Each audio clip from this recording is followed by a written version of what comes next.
High নীলা, জুয়েল চৌধুরী। নীলা চলে আসছে, আমি যাই। হ্যাঁ, চলে গেল কেন? এটাকে তো ভালো লাগছে, এটা দেখ না কিছু করা যায় কিনা। দোস আর বয়ফ্রেন্ড আছে দেখছিস, তাছাড়া ওরা সিরিয়াস অনেক। আরে বয়ফ্রেন্ড আছে তো কি হয়েছে, সিরিয়াস আমিও হবো, অসুবিধা নাই তো, তুই একটু দেখ কথা বলে। ঠিক আছে, আমি ট্রাই করবো। শিওর? ওকে, চল তোর আজকে ট্রিট দেই। আসসালামু আলাইকুম। কল করছিলেন তামিম ভাই? জি ভাই, ওঠেন ভাই। ভাইয়া ক্যাশে না অ্যাপ ক্যাশ? ঠিক আছে ভাই। আচ্ছা নীলা, আজকে আমরা বাইরে যাচ্ছি, জুয়েল আমাদেরকে শপিং করে দিবে, তুইও চল। না না আমি যেতে পারবো না, আমি রাকিব আসবে না নিতে আমাকে। আরে রাগ তো রাপি, একটু ফোন দিয়ে বল আশা লাগবে না, চল প্লিজ। চল। দামি দামি জিনিস মিষ্টি ফকিরের পোনায় তো দেয় নাই। আরে নীলা, এগুলো কই পাইছস তুই? এত দামি দামি কাপড় চোপড়, দামি দামি ব্যাগ। আমার ফ্রেন্ড কিনে দিছে জোর করে, আমি নিতে চাই না। ওরে সিরিনটা কি বহুত বগনি? হ্যাঁ, ওর বাপ হচ্ছে শিল্পপতি। শোন, ওই শিল্পপতি বন্ধুটা লগে না চোখা পারবি। আরে কথাবার্তা কবি, এরকম দামি দামি গিফট পাবি। সিম্পল একটা গিফট দেওয়ার জন্য। জুয়েল, এটা তো অনেক দাম, আমি এটা রাখতে পারবো না। আরে কি বলো অনেক দাম? এটা তো এখনো লেটেস্টটা আসে না, আমি তো চাইছিলাম তোমাকে লেটেস্টটা দিতে। তুমি এটা রাখো।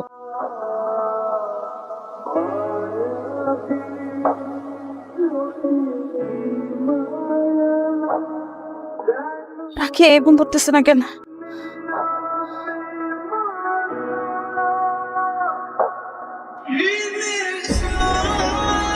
কি ব্যাপার নীলা, এত রাতে? জুয়েল, আমার মায়ের অবস্থা খুব খারাপ। জুয়েল, কি করবো বুঝতেছি না। রিল্যাক্স হও, একদম টেনশন করো না, আমি এখনই গাড়ি নিয়ে আসতেছি।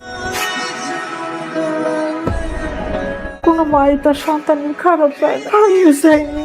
অভাবের সংসারে কত কষ্ট করে তারা মানুষ করছি। আজকাল যখন আমি অসুস্থ হয়েছি, আমরা কিছু ভাইবা ওঠার আগে জুয়েল ছেলেটা আমার হাসপাতালে নিয়ে এসে আমার চিকিৎসা করাইছে। ওরে দেখে আমার কি মনে হয়েছে জানো, ওই রকম একটা পোলার হাতে যদি তোরে আমি উঠাই দিতে পারতাম, কোনো চিন্তা থাকতো না। তো এই যে আমি অসুস্থ হয়েছি, এই পোলাটা কত কিছু করলো।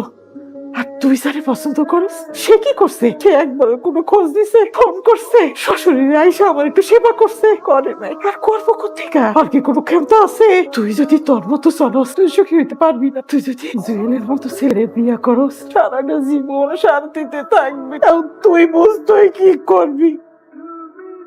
I love you. আমার পক্ষে প্রেম করা সম্ভব না। আমার জীবনে আমার চাই, তাহলে আমরা বিয়ে করতাম। নীলা, আমি তো তোমাকে বিয়েই করতে চাই, ইনফ্যাক্ট আমি তোমাকে আমার লাইফ পার্টনার হিসেবে চাই। তো জানি আমার মায়ের শরীরের কন্ডিশন, ডাক্তার বলছে অনেক টাকা লাগবে ওনার চিকিৎসা করতে। নীলা, আমার টাকা লাগবে, আমি আছি না, আসো।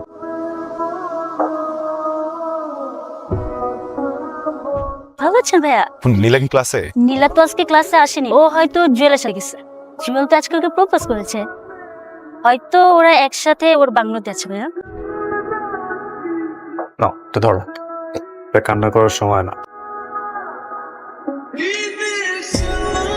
রিল্যাক্স নীলা, এটা নিয়ে এত হেজিটেট ফিল করা কি আছে? কত কয়দিন পরে বিয়ে করবো, তাই না?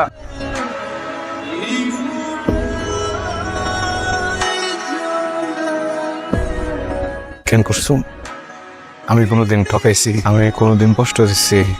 করছি এটা কি আমার একটু বুঝতে হবে, বুঝছো? আমি যদি নিজেরা বুঝতে না দিতে পারি, তাহলে বাচ্চাটা একটু মুশকিল হয়ে যাবে।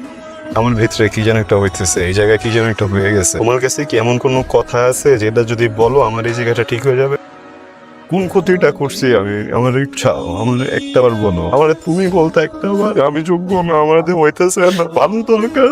আমি নিজে দিয়ে যেতাম, কিন্তু ওই না মাইনে নিতে পারতেছি না যে মানুষটাকে আমি সবচেয়ে বেশি বিশ্বাস করছি। এটা প্রতারণা। দোষটা আসলে তোমার না, বুঝছো? আমার সমস্যাটা কোন জায়গায় আমি করি, তাই না? আমার টাকা কম, এটা নয়। হ্যাঁ, এই জন্য তো তোমার আম্মা আমার মানে না। কথা কখনো তুমি কেন করছো? সুখের জন্য না, আমার সুখ কলা চেপে মারছো কেন? নিজের সুখের জন্য নয়, তোমার জন্য দোয়া করে দিন এই পৃথিবীর সব সুখ তোমার হোক, তো সেই সুখ উপভোগ করার জন্য তোমার জীবনে কোনো মানুষ না থাকো।